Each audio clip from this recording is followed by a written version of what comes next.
Today we're going to talk about the Barre harness. My name's Lazarus Redmayne, and this is TheDuchy.com.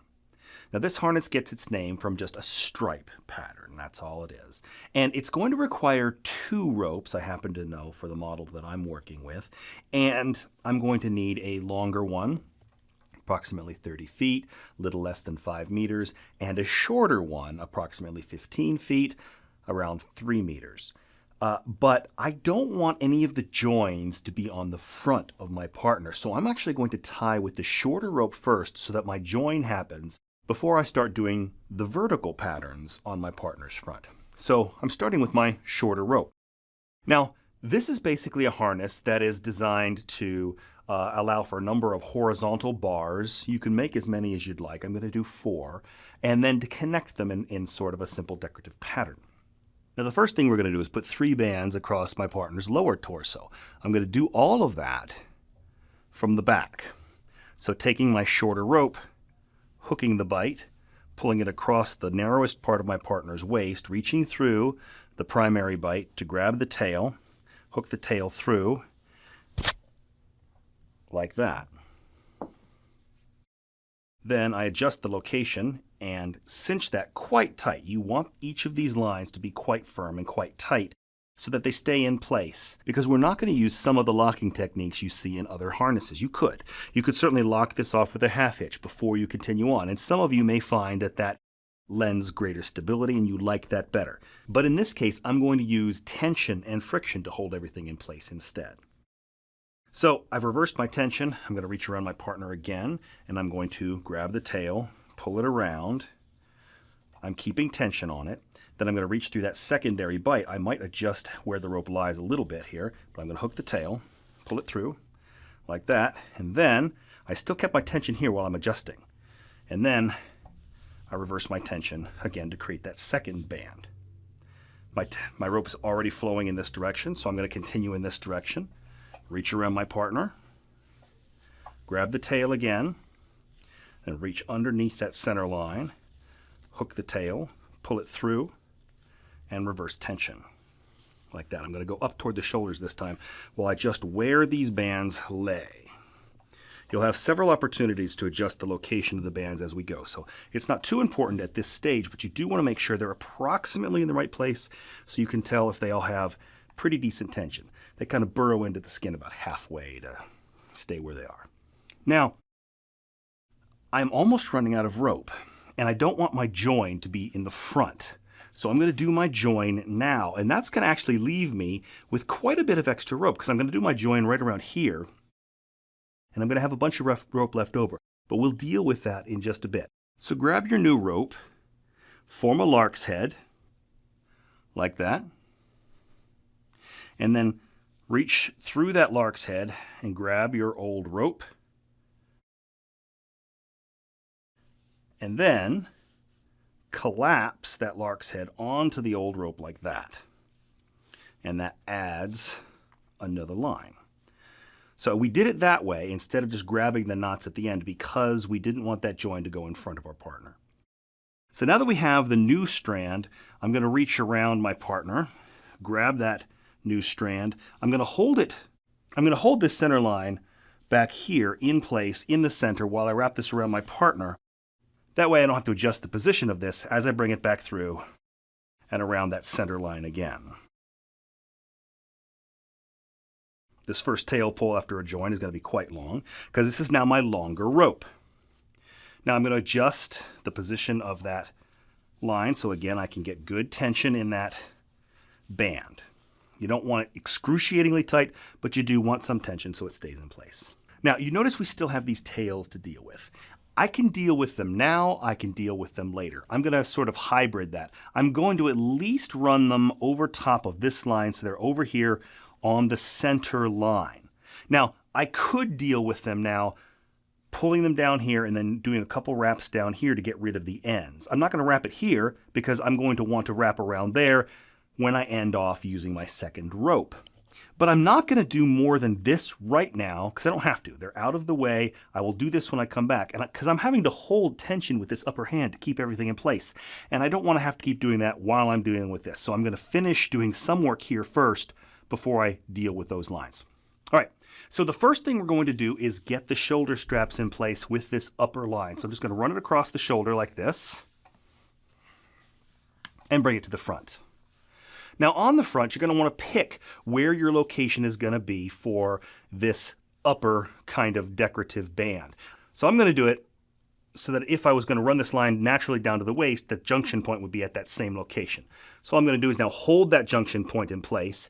And because I want the rope to run this direction after I've done my tail pull, I do my tail pull on the opposite side. So I'm just going to hold that junction in place, go under that band, hook the tail, and pull it up.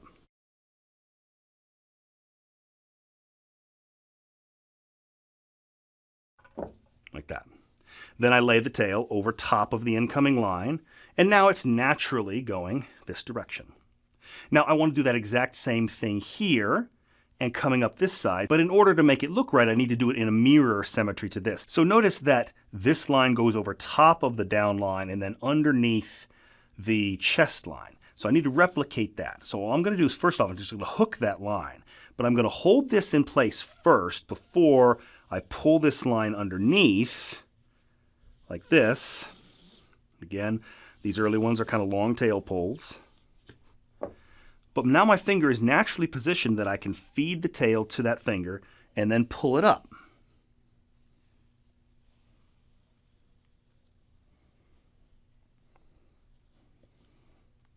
And I'm just going to put it over the shoulder gently for a moment while we adjust things.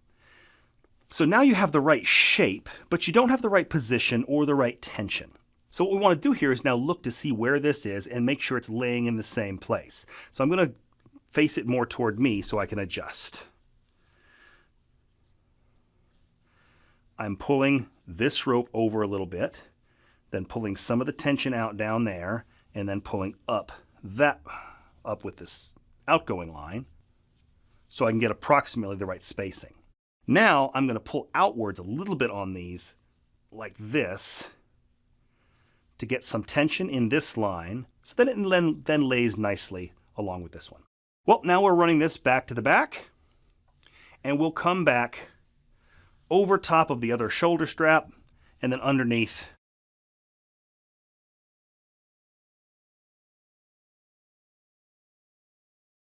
And then we went underneath the upper chest line on the opposite side. And then lay it across the center line, then go underneath the upper chest line on the other side, hook the line, pull it through. And again, some long tail pulls there. And then I'm going to lay that line across the shoulder because the next thing we're going to do is in the front. Now, one thing I want to do before I continue on is make sure that the tension here and the tension here is the same. This is a little looser than that, and I want it to be the same. So I'm going to tighten it by pulling down on that node and pulling up on that node like that. And there's enough friction here in this little bend to hold that in place now, so we have even tension on both sides. Now, before I continue on doing the front, I am going to now deal with this bit. Now that there's some friction here, everything's being held, I don't have to hold the tension with my hand, now I can more gracefully deal with this. And I'm just going to pull it straight down here. Again, I don't want to do a wrap right here because I'm going to do a wrap later on with this other rope and it would get too bulky. So I'm just going to pull it straight down, and then I'm just going to do some wraps down here in this lower section, providing maybe a little spacing down here, but at least just getting the ropes away from me in a more graceful location. So pull the lines down. It looks like they got uneven. That happens sometimes depending on exactly how you've wrapped your ropes. So I'm going to lay the long one over top of the short one like that, and then just tuck it in underneath the center line below that. And then with my last knot, I'll just tuck that into some location that's convenient. This is one of the reasons why I like to have knots at the end of my rope, because it makes ending your rope easy, because these act as little buttons to hold into other things, and then you don't have to worry about doing too many half hitches. If you prefer having ropes that don't have knots in the end, totally fine. You just end this off with a half hitch instead. Just wrap it around and tuck it under. So now that that's dealt with, we're ready to do the outside vertical lines. So looking at this new line that we've just laid down. Now I'm going to be connecting it into all of these lines, and you see how this one has slipped. It's no longer spaced properly. These vertical lines coming down the outside will let me be able to adjust and hold those in place. Now we're going to do it the way the original poster did. We're just going to do a simple loop around every one of these bands, because it is a simpler, cleaner look. But if you want greater security, you could do a crossing hitch or munter hitch on each of these locations instead. That would also work. It would add a little bulk, but it would hold things more firmly than this approach. But we're going to use this approach. All right, so lay your line down on top of the band you're coming into. Put your finger underneath that band from the inside. But before you do a tail pull, get your other hand in place and kind of clip that location so things don't slide up and down on you when you're doing your hook and your pull with this line. This also lets you put your finger between you and your partner. So remember, this is a relatively tight band. You don't want to add rope burn. So your finger between where the rope is being dragged and your partner's skin will help you be able to sense how much friction is there. And so, well, if there was any rope burn, it would happen to you, not your partner. All right, now you can adjust the location of this junction, actually where I want it to be, just on the outside of the breast here. This works on men as well. You just have to make this cinch here just below the sternum so it grabs that and doesn't slide up. And now we have this line that's leading down. It's going to grab this stuff down here. This will help hold this horizontal line downward because we don't have anything to hold it down right now. These things are tending to pull it up, but now this will tend to hold it down. The opposite is true down here. We're wanting to hold this one up a little bit more. So again, I'm going to grab that line, I'm going to pull it upwards, and I'm going to sort of clip it where I want that to be so that as I do my tail pull, it's approximately where I want it, like that. And then I can adjust the location, like that. And now that spacing is more evenly maintained. Same thing for the next one down. Hook and pull through. Adjust the location, adjust the tension. This is now where you're getting that nice even spacing between these three. And now we're ready for the bottom. Now the bottom one we're going to do in a slightly different way. Just like up here, when I want my rope to go that direction, I need to do my tail pull on the opposite side. So instead of clipping it on this side and doing a tail pull here, like I've been doing, I'm going to do my tail pull on this side, like that. Well, now that we have that pull done, now I'm going to lay the tail across the top of the incoming line and take it to the other side. Now, just like up here, on this side, we are going to do this in two parts because we want it to be a mirrored kind of a look. So the first thing I'm going to do is just reach under the band and grab the tail, but then I'm going to hold that in place with my other hand while I do that tail pull, like this. Then I'm going to reach through and grab the tail and pull it up. I'm just going to hang this over my partner's shoulder for just a moment while I adjust where and how things lie. Because again, I want these things to have nice mirror symmetry and be the right tension. So now I'm going to pull this new one away a bit to increase the tension there.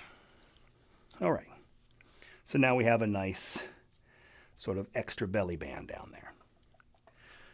All right, now on this side, we did all of our tail pulls on the inside of the body, so we had this sort of V shape coming in. On this side, we want to mirror that, so I'm going to do all my tail pulls on the outside. So I'm going to clip that line to hold it in place, put my hand underneath the line, hook the tail, pull it through,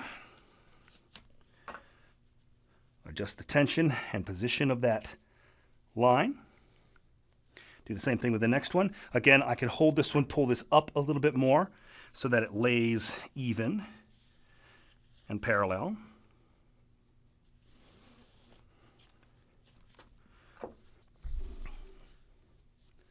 Like that. Now I'm going to bring it to the top. And again, I'm figuring out where it's going to be. It's going to be right on here. I'm clipping it to hold it in place, putting my finger underneath, grabbing the tail, and hooking it through. Doing a final position adjustment, like that. So now these lines look pretty good on both sides, pretty symmetrical, pretty nice. So now I'm going to lay my tail across the top of the shoulders and bring it to the back.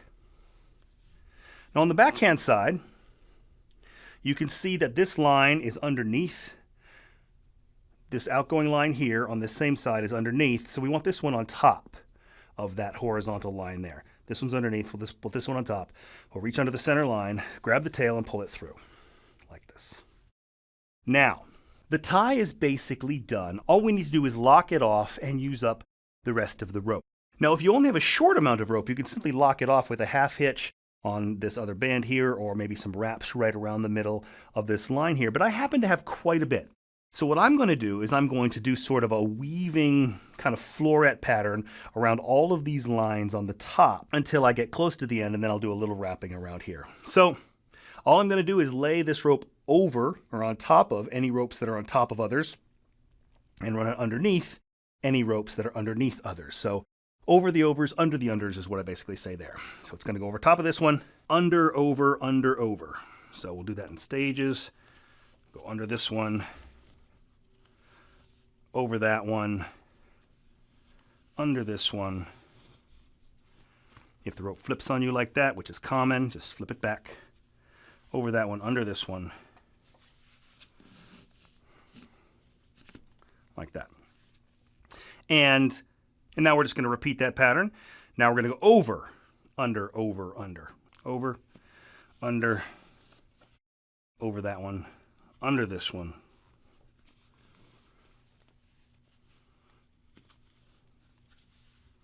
Over, under.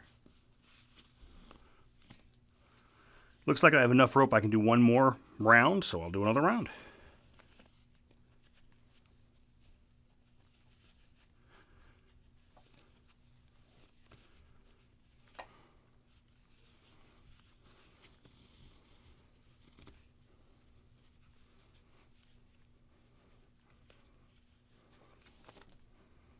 I may have enough to do one more round, or I'm getting toward the end, so I could do a wrap around this. I think I have enough to do one more, so I'm actually going to do that.